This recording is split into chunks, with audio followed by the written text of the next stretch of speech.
Hello and welcome to the Life and Leadership Podcast, where we develop military leaders one question at a time.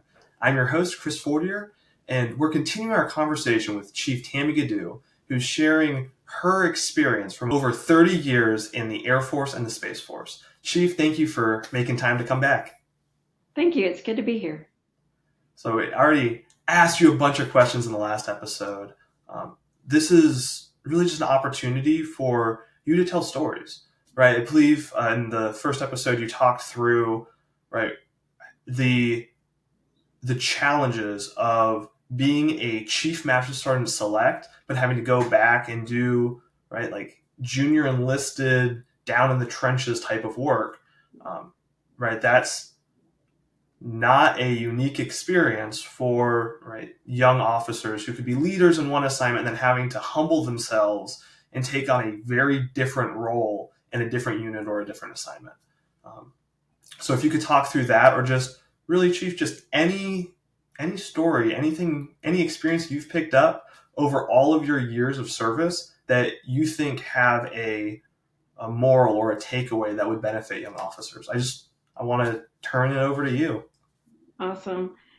Going back to the story about me deploying as a senior master sergeant at the time, and I went to Qatar, and it was a joint assignment. So I was working with the Army, and their mindset was the higher rank we go, asking for a higher rank Air Force member, the more service we're going to get. And I think in their minds, they really thought that they were going to get, somebody that was down in the trenches and they didn't understand that by that point we were kind of out of that technical phase and more in the leadership role.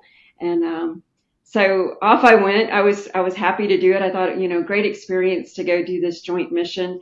When I got there, I found out I was going to be basically doing the work of an airman or a staff sergeant, maybe a senior airman staff sergeant, and actually working on their networks and setting up computers and things like that, which I had that background. My entire career was I did 30 years in comm and IT. But again, you tend to lose some of that technical expertise the further up the ranks you go. So I got there, and everybody was just so kind. I mean, it was kind of funny for the other Air Force members that came in. They were kind of questioning, "What are you doing?" And then while I was there, I found out that I was a chief select. So totally amazing. Um, but there were times that I was underneath the desk pulling cable and setting up computers, and they're looking at me all weird. But for me, um, I just I saw it as an experience to grow, because there are things that I had lost some of that technical expertise. I had lost exactly what it felt to be an airman, and so at the junior ranks. So to get that opportunity and to have to go to the help desk and take the how when you're deployed everybody sends you cookies and all kinds of goodies, to take those to the help desk and beg for help from time to time. And it was just it ended up being a really good opportunity. I think it really helped me as a chief as well.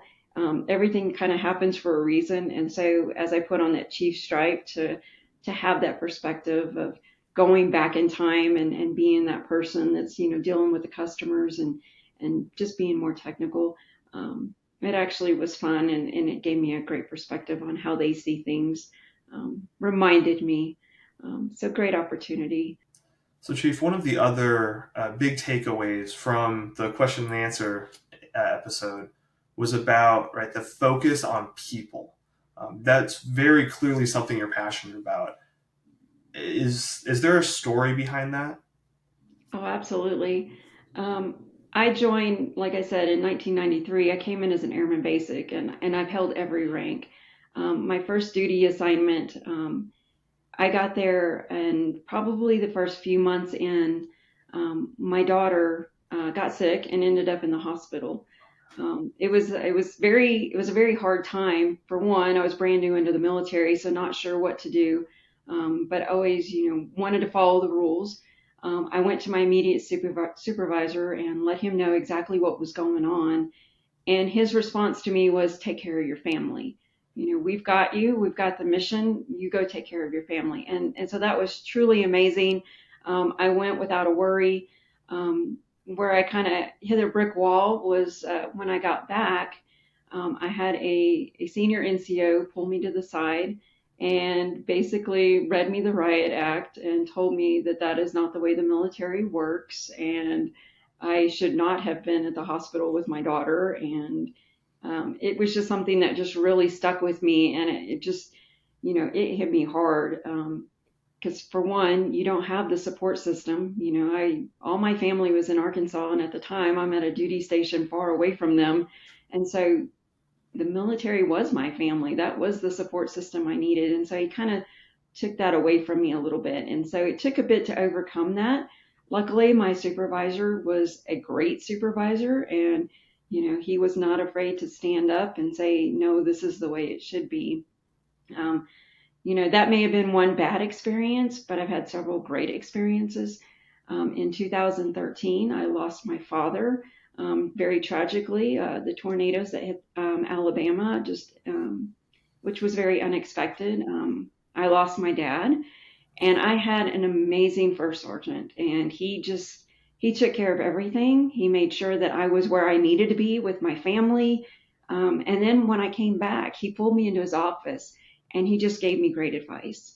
And he told me, he goes, maybe you're not mourning right now, but there may be a song, there may be somebody says something and it's going to hit you. And he goes, I just want you to know that that is normal. And so for me, that's absolutely what happened. And I was like, that first sergeant told me this was going to happen, and that helped me through that process. So great, great family, great team. Um, that just really made me love my military even more. I would say another example of just amazing leadership when I was stationed in Okinawa, and at the time I was the chief for the comm squadron out there. My husband had a heart condition and ended up in the heart hospital there on the island. And I didn't even have to ask for anything. I had a great commander, a great first sergeant, and they were there with me every step of the moment through those scary times. And, even once we were through the process and back home, they were still following up and taking care of me and my family. So that is the way it should be.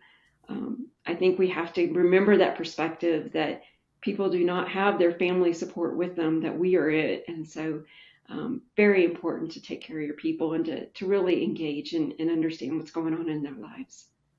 So one of the roles you brought up multiple times in that story was the first sergeant. Could you expand on what exactly is an Air Force first sergeant? First sergeants are amazing. They are your people persons, for lack of a better term. I mean, they take care of people. Um, Back in the day when I first came in, you didn't want to see the first sergeant. I remember one of my first sergeants having a buzz cut, and it seemed like he had just come from the Marines, and you didn't want to mess up because you didn't want to be going to the first sergeant's office and being, disciplined for whatever it was that happened.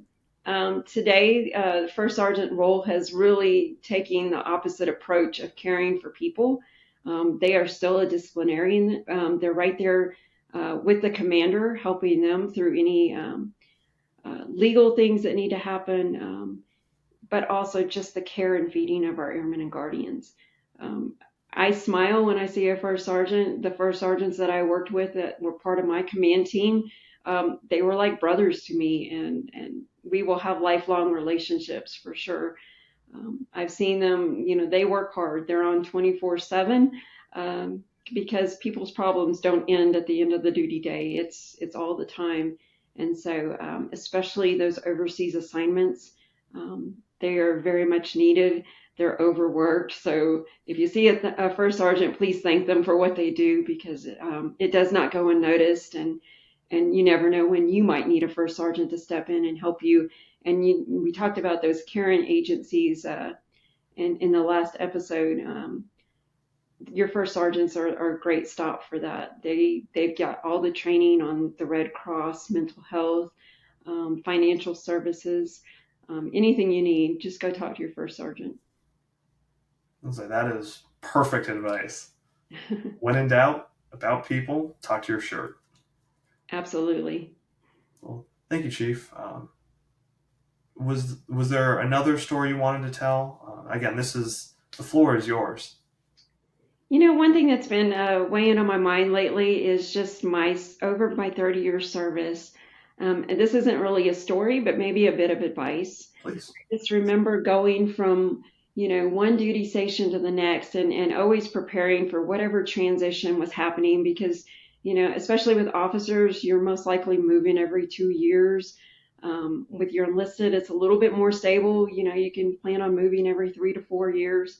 But I always remember saying, I'm going to do X, Y, and Z after I PCS. I'm always like pushing something down the road. Life will start after this point. And, now that I look back at things, the hindsight, I'm retired, I'm sitting here, I'm missing the uniform, I'm missing being around my military family. But one of the things that really stands out to me is, life was going all along. So don't put things on hold. If there's something, whether it's pursuing your education or taking a vacation somewhere or, just whatever it is that's at the top of your mind that you've always wanted to do, whatever, just because you're serving doesn't mean that you can't still live out your lifelong dreams, pursue that and don't keep kicking the can down the road because here I sat 30 years later and the knees aren't quite as good as they used to be. And there are so many things I didn't accomplish when I was younger just because I thought I'll do it later. I'll wait till I retire. I'll wait till this point. Don't wait. Just get out there and do it. So if there was one thing that you could go back in time and not wait and just do it, what would that one thing be? I always said I wanted 100 on my PT test, and I never got it. I got to a 99.6, so close. And then COVID hit, and so we kind of took a step down from PT for a while, and then the knees kind of went out, so I never accomplished that 100. But that's just who I am. If I'm gonna do something, I want to put my best foot forward, and I want to try to excel as best as I can. So 99.6, that's my best, I guess. Thank you, Chief, for coming back to talk to us. I know the young officers in the audience are going to appreciate your perspective. Um, Anything else you wanted to share? I just want to say thank you for having me. Being out of the military, I miss this. I miss communicating with a lot of our military members. So I really appreciate this opportunity, and I hope I get the chance to talk to you again. Thank you, Chief. Have a great day. You too. Hey, thanks for watching the video. Hope you enjoyed it. Please like, comment, and share, or just check out one of our other interviews. You can also visit our website via the link below to submit your questions so you can participate in the next interview.